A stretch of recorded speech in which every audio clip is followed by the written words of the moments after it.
Yo yo yo, what's up fellow Bang Dreamers, welcome back to the channel, and we are here today with another episode of Bandori Season 3. So, things have mostly settled down in the Bandori universe after the festivities of the 5th year anniversary of the franchise and the 3rd year anniversary of the game. I think we have a little lull in the news. The latest news that I have for everyone is actually that the full music video of the new band Morphonica and their song Daylight has been released on YouTube. So you guys can check that out if you want to. Personally, I'm still waiting until they release some other songs to see how I feel about the band as a whole. But of course, like I said before, I am never going to change my first priority Poppin' Party, right? Beyond that, also, something interesting, I guess, is that I've been playing around with the new D4DJ game. Now, for those of you who don't know, D4DJ is actually another rhythm game being made by Bushroad, who are the producers behind Bandori, and it features a lot of crossover between the seiyus of the Bandori universe as well. So a lot of them also are the seiyus for this new D4DJ game. I gotta say, it's definitely not as polished of a rhythm game as Bandori is right now, but the songs are definitely interesting, right? Especially since Bandori is more coming from a rock band kind of background, whereas D4DJ is more of the, I guess, electronic music kind of genre. So it is interesting, and I will definitely be keeping an eye on it. But with that being said, that is beyond the point of today's episode. I do believe that today's episode is going to feature Poppin' Party, so I've got on my Poppin' Party No Girl No Cry shirt, I've got my pin lights, and we are ready to go. Let's go, Popipa. Alright, let's begin in 3, 2, 1, play. Oh, looks like we're back to Choo Choo first.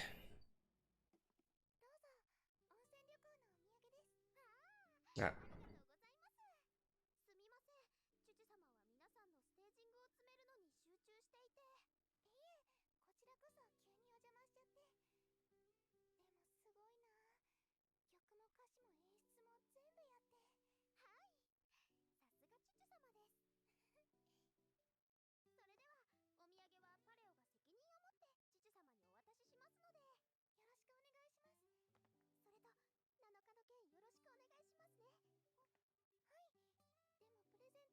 Oh. Someone's... Oh, it's Choo Choo's birthday? I don't actually have the knowledge of all the girls' birthday committed to memory, so I wouldn't know.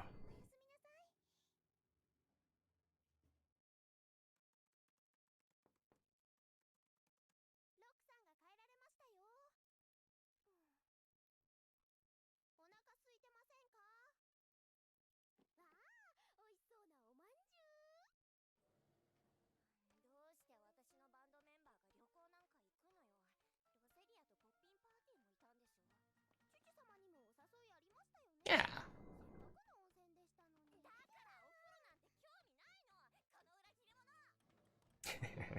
She's jealous.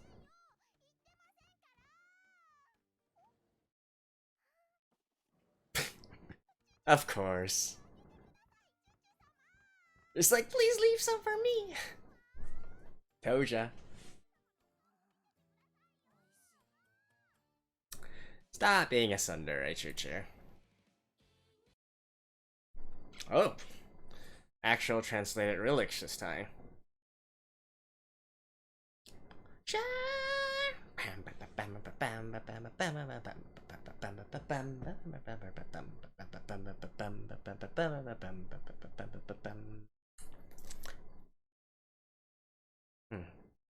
I wouldn't translate as child, I would translate that as girl. Because it is girl, actually.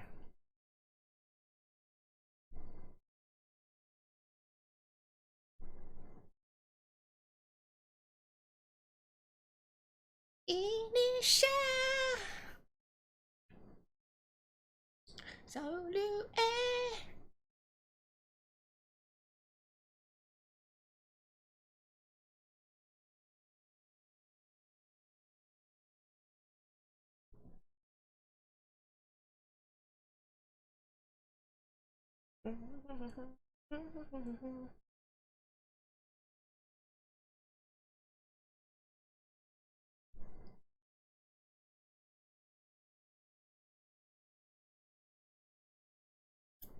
I see, like here, we can definitely know that the translator is not that familiar with the Bang Dream franchise.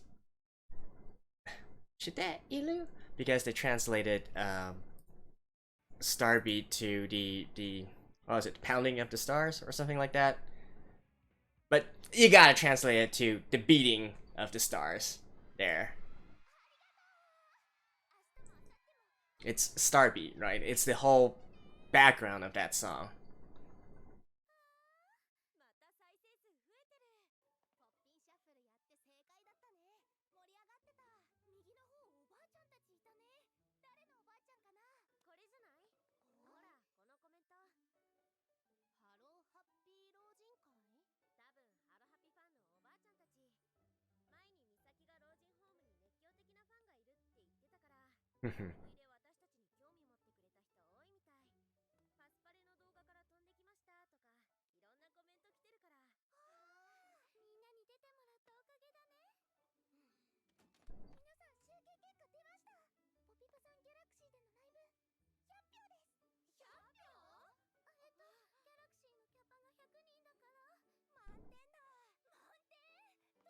I mean, they've been getting like 98, 99 before.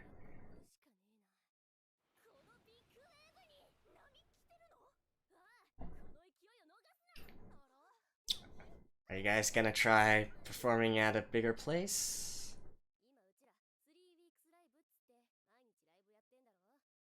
Oh, performing daily. Ah, there we go.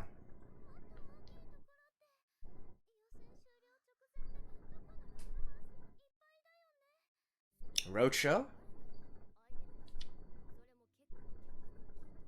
An outdoors one? Oh.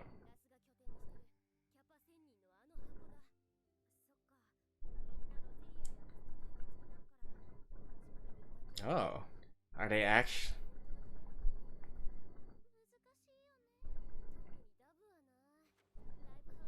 Wait, you were here this whole time?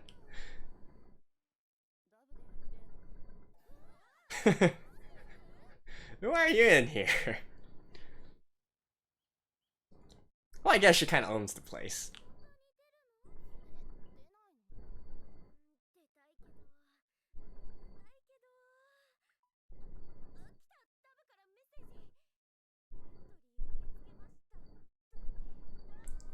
Oh, that was fast.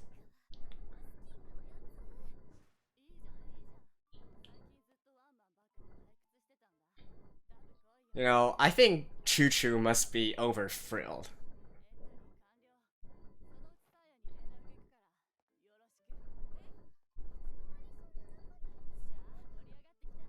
Oh, because of the drummers meeting.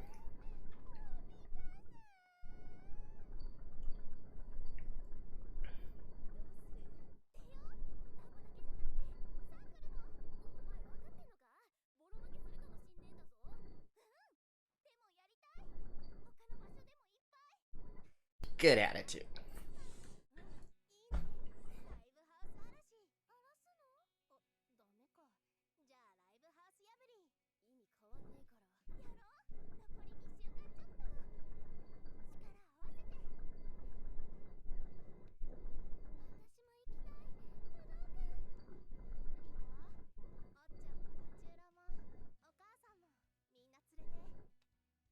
I mean, hypothetically, even if they were able to, I highly doubt like all the girls here, you know, within the context of this current universe, are going to be able to fill Budokan.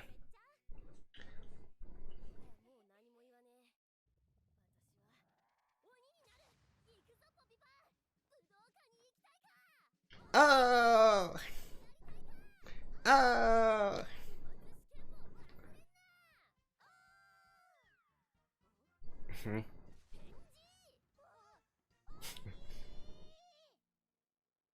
All right. Why are you guys using a student council room?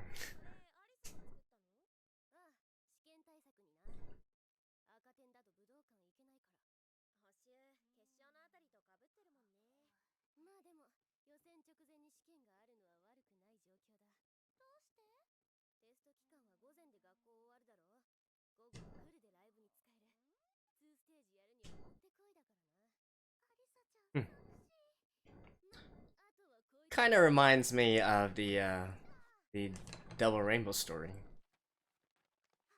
If I'm trying to do both at the same time.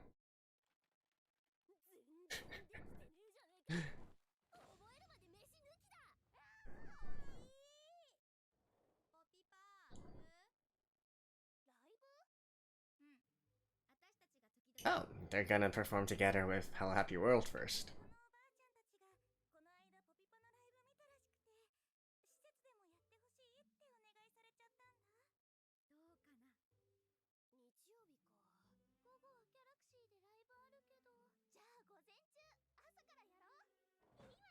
First thing in the morning?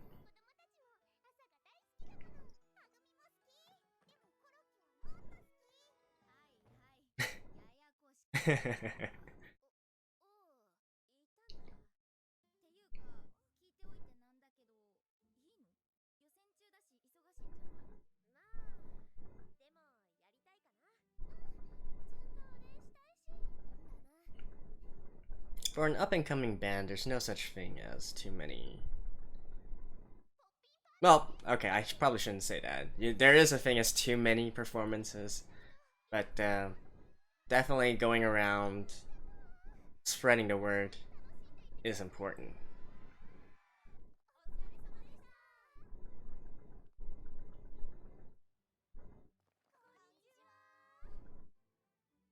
Ooh.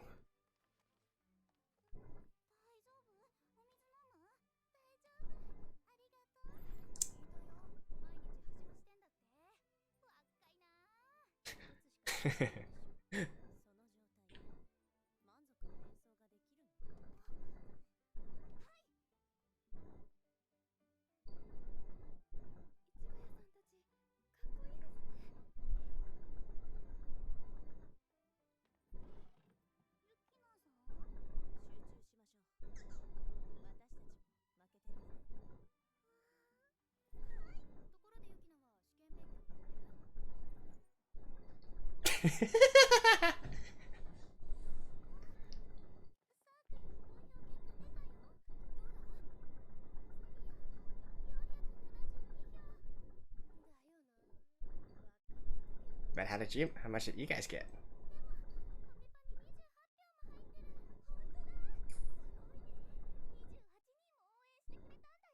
Yeah, you gotta understand, those people are normally only there because of Brasilia.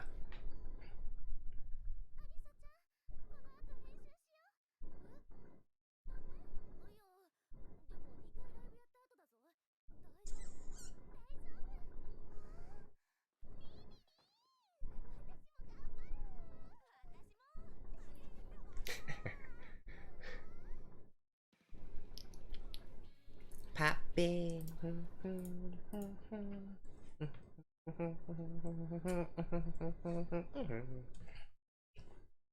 Popping.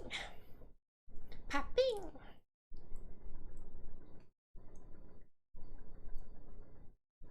Alright, that was quick. I thought we were gonna get, like, at least a minute.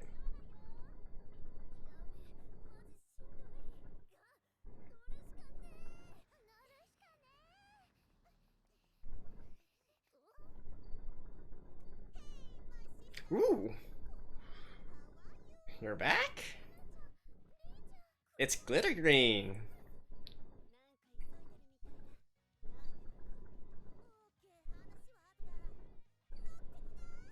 Oh, nice.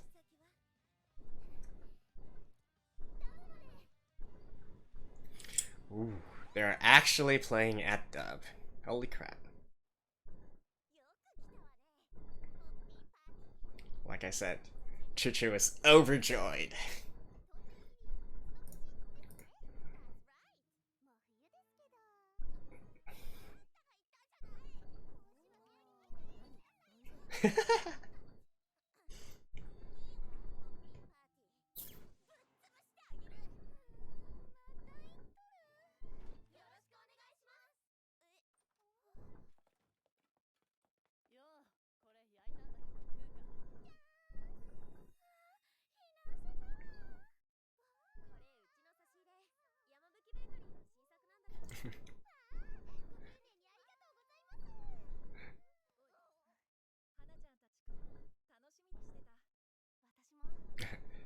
Choo Choo's like, ah.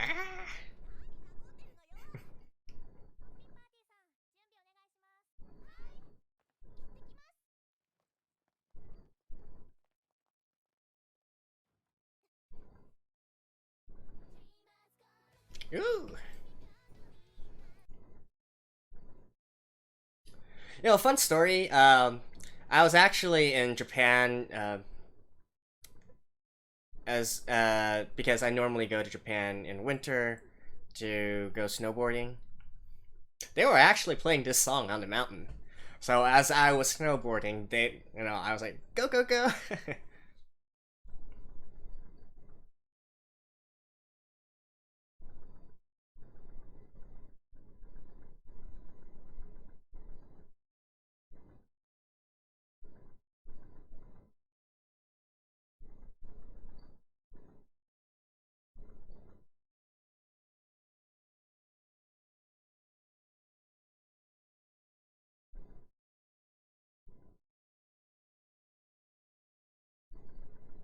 Come on, Choo Choo. You were impressed by them before. Just go.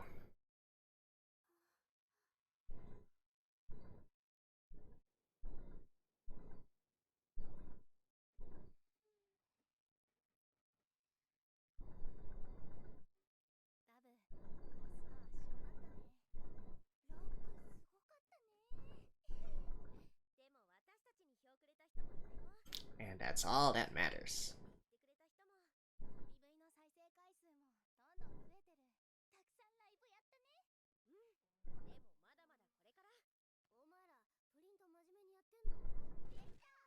Ooh. Nice! Wow! I wasn't expecting that, actually. That's probably the most surprising thing that came out of this episode.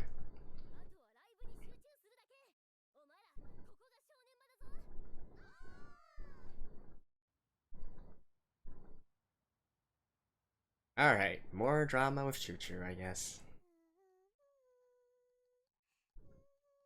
Yeah, I think it's definitely her birthday or something.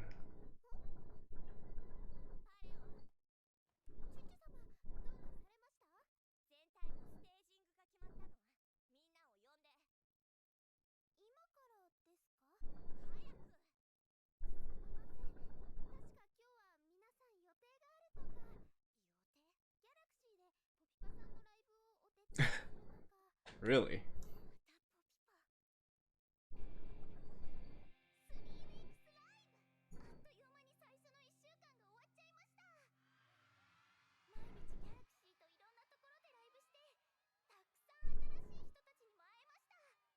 Oh hey, look, it's one of those Brasilia fan stairs. Oh, pa! Pa!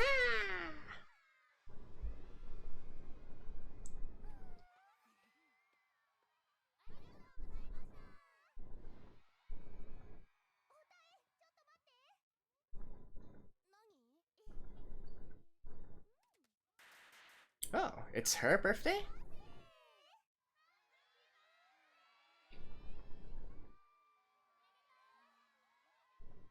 Really?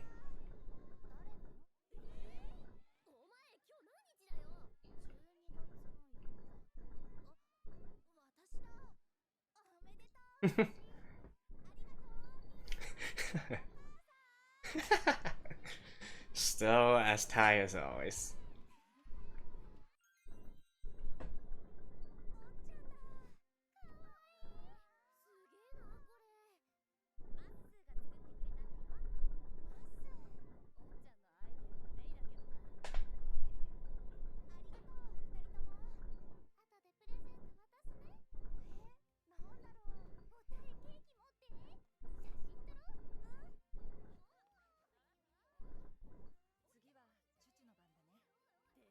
Yeah, Choo Choo's. Probably something is gonna happen before that.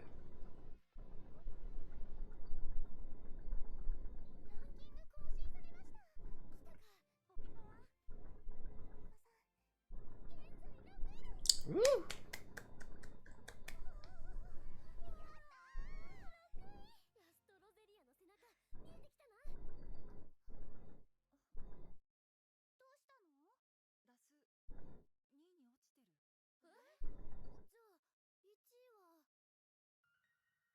Aurelia.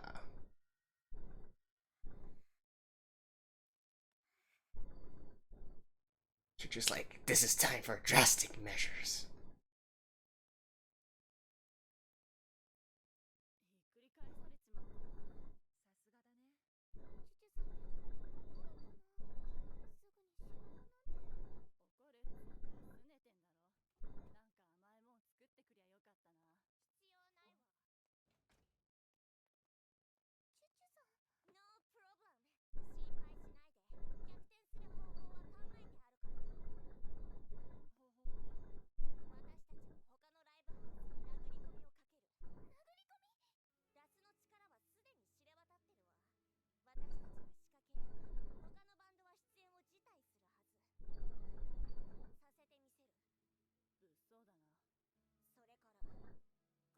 I mean,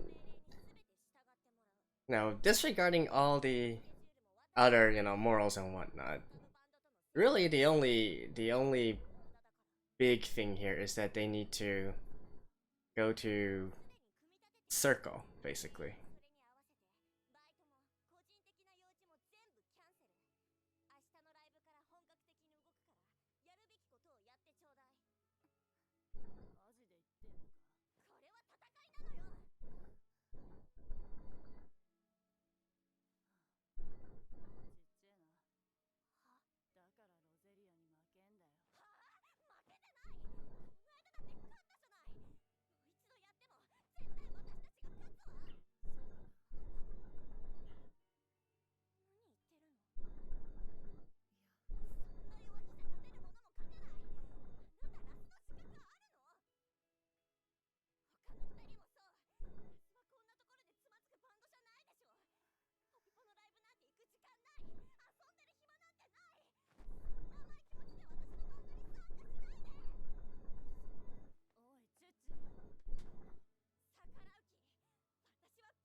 Yeah, and this is definitely. I was thinking about that, right? It's kind of the ironic thing where, even though she's in the band at the same time, she's actually looking at this from the perspective of a producer.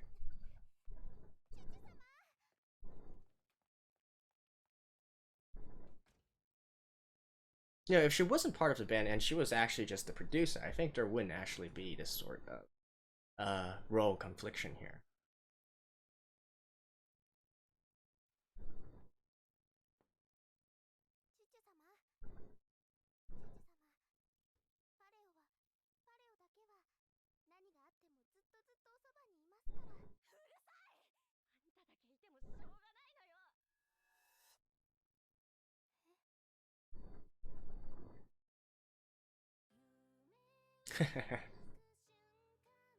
Lashing out everywhere. Okay, I'm interested to see how they translate the ending song as well.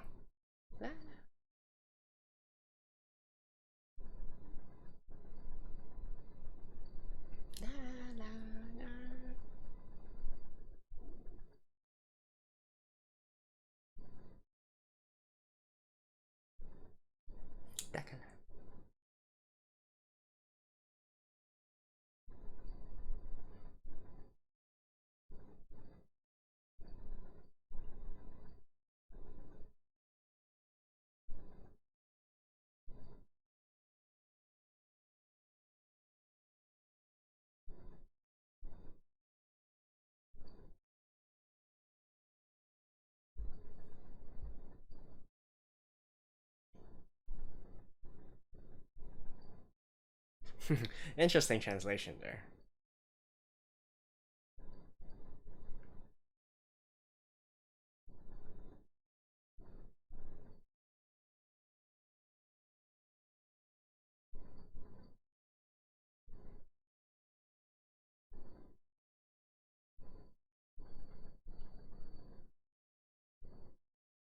Yay! Alright, see you guys after this. Alrighty, so let's go Poppin' Party indeed, right? They have shot up to the 6th place and added 4,000 plus votes in the span of I don't know, in the anime time, maybe a few weeks or something like that. Definitely very impressive. Although, this whole thing, this whole girls band challenge system that they have going on, the more that I think about it, the more that I feel like the system doesn't really make a lot of sense. But I'll touch on that a little bit later. Let's talk about something else first, right? Let's talk about Choo Choo. So we ended basically with a cliffhanger where she's lashing out at all the others. That's not the thing I want to focus here, though. Again, as I mentioned within the episode, the real problem here is that she's wearing way too many hats. She's their producer, she's their songwriter, but at the end of the day, she is also part of the band as well as their DJ, right? And I think that really is where all the problem stems from, because if she weren't actually in the band, for instance, and she was just her producer, I think there would be less of this sort of conflict. Now, of course, the sort of conflicting opinions between management and a band, this is a tale told countless times already throughout history in real life as well. So, there's two sides. There's different sides to the story and whatnot, but I think overall management does help to push a band to greater and greater heights, right? It helps them stay focused, helps them produce music, produce their best work, helps them produce stuff that is going to appeal to the biggest amount of people, right? So now, whether or not you agree with whether that is a good thing or not, that's for another topic and for another time, but there's nothing inherently wrong with that. The problem here, though, is that Choo Choo is really looking at this more from a professional perspective, right? From a professional perspective, what she's doing is absolutely correct, right? Like I said, she's helping them stay focused, and so on and so forth. The thing here, though, is the rest of the band members don't really consider themselves professionals, right? They are not in this to be professionals, I don't think. And really, they just want to enjoy the camaraderie that they have between themselves and with the other bands as well.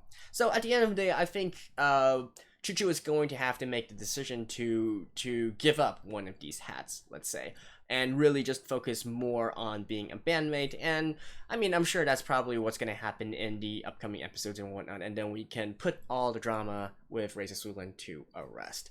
But let's not get ahead of ourselves. So let's go back to Poppin' Party, right? So performing daily and multiple times as well. I don't know how I think about that.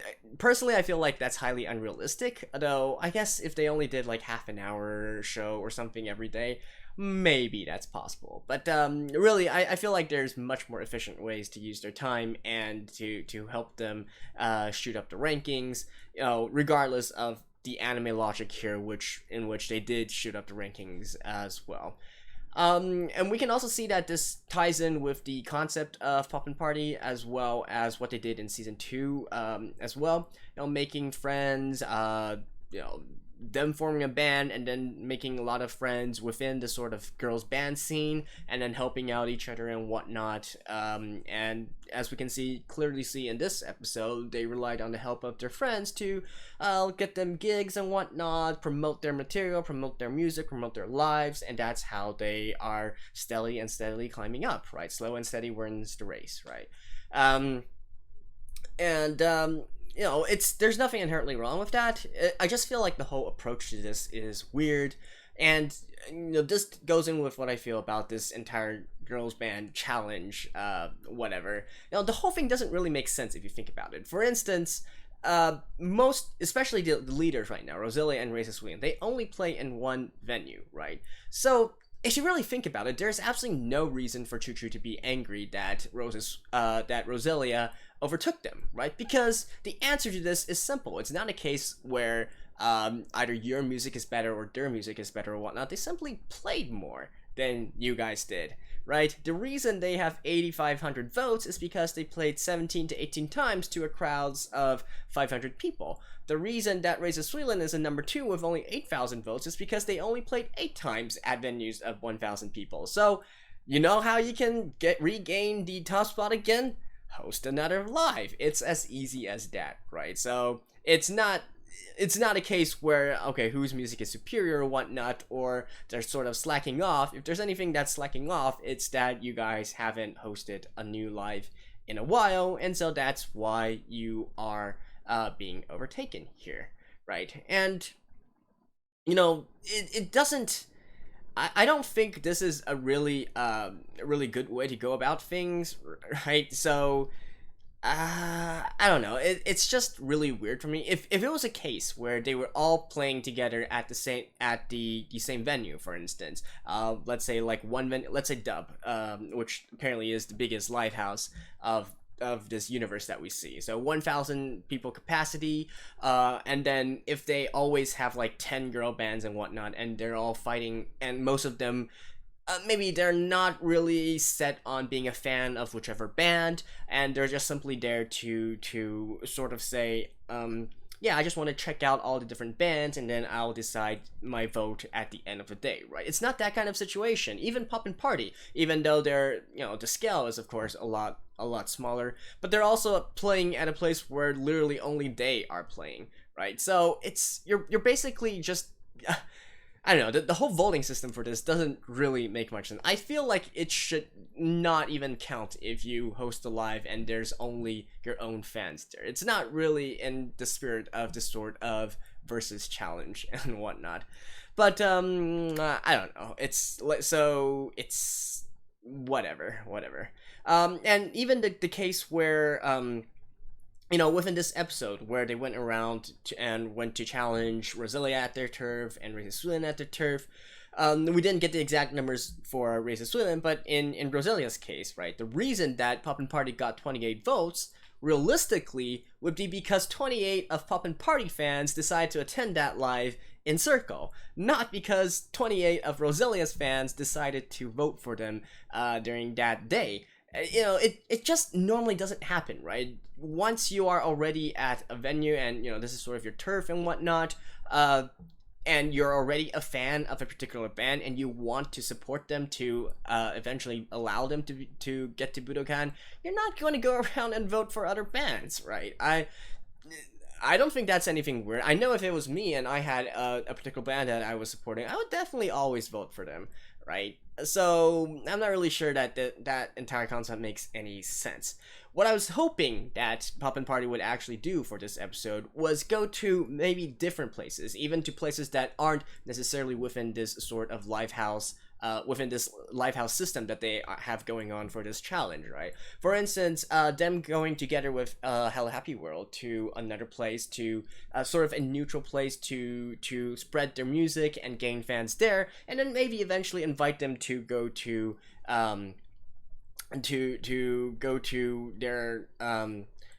go to their live house and then listen to them there and then vote for them there, right? That would make much more sense. And one thing that I was really hoping that they would do actually is that they would be hosting some lives in other places. Like for instance, if I were to do this, I would say the best place that they can host a live would be somewhere outdoor, right? Like maybe in a park or something. So I'm a big fan of a grassroots approach to up and coming bands, trying to play at these, I guess, small venues, but places where it's easy for them to gain exposure. What we call just people walking by or people crossing by, right? And these people, if they can stop and hear your live and hear your music, they might be interested, maybe take a few more notices as to who you are and what your music is like. That's an easy way to gain lots of new fans, right? And I feel like that is important here. It's not the case where you're trying to just keep on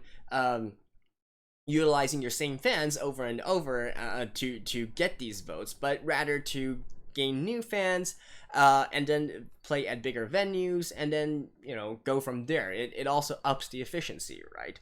Why, if you do have the capability to play to a crowd of 300, why not do that? And instead of hosting 3 separate 100-person lives, right? It's just from an efficiency perspective and from a more realistic perspective, that is what they should have been doing as well. But at the same time, I kind of get why they did what they did here in this episode, right? Going around to Razor Suilin's turf, going around to Roselia's turf. It's because at the end of the day, this is an anime more in a fan service sort of way, so they're supposed to sort of allow us to see the interactions between the girls, between the different bands, so on and so forth, right? That's more what the concept of this work is, not necessarily a very a very hardcore music slash band focused kind of work, right? It's definitely not something where we're supposed to see them rise and all the different methods that they do to go towards that. Even though that's something that I would definitely enjoy, that's not really the point of this anime that they have right here. They already have an established universe, established character relationships, established things that they want to do, and so that's what they are striving towards.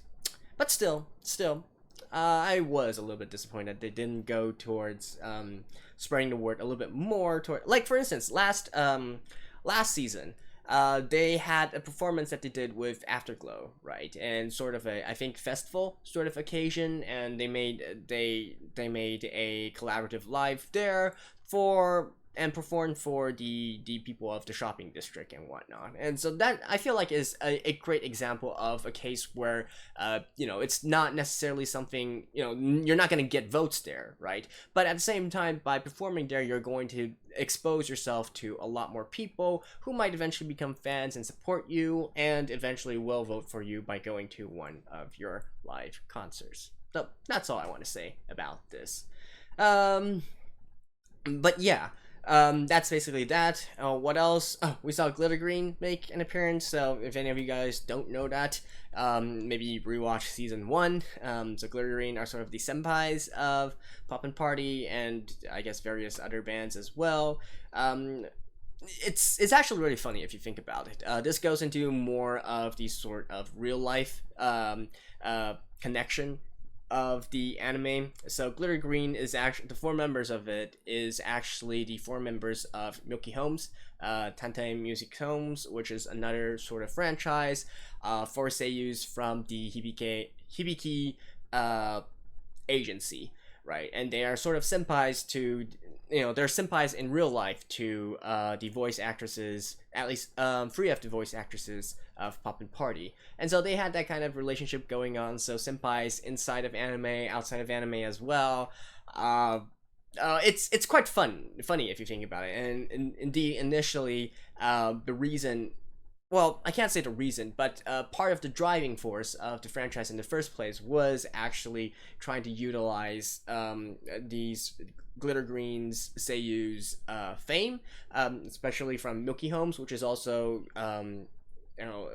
something from the it's sort of like the work from the same company, and then eventually go and try and spread that fame and spread that name recognition into Bandori. So that is going back to, I guess, more of the early years of Bandori, but definitely a nice little reference here, nice little homage, and that was a pleasant surprise, right? I definitely wasn't expecting them to appear anymore in these later seasons, but hey, that's nice to see. So there we go, that's my thoughts on episode 9 of this 3rd season of Bandori.